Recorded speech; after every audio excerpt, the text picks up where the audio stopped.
Да се надоврзам и јас на зборовите на градоначалничката, значи Трифун Пановски како основно училиште има дел со кој што значи се изведува физичка настава за онаа популација која што е од прво до трето и дозволено со протоколите за COVID-19.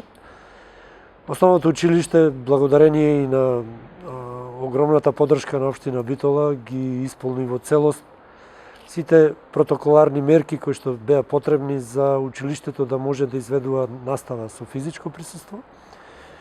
Имаме отприлика 150 дечиња во Трифун Пановски кои што изведуваат настава со физичко присуство во 4 подрачни и централното училиште кое што работи со 2 смени.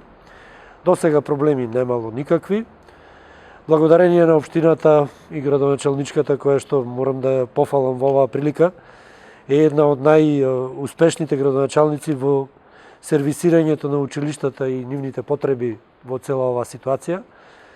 Обезбедени е интернет, обезбедени се компјутери за изведување на настава, така да наставата непрекинато се одвива и со физичко присуство и со онлайн. И до сега, значи, немаме забележано ништо што е сомнително во тој поглед и Трифун Пановски се надева дека и понатаму ќе одржуваме високата мобилност и на дечињата и на вработените со цел успешно одвивање на наставниот процес во оваа учебна година.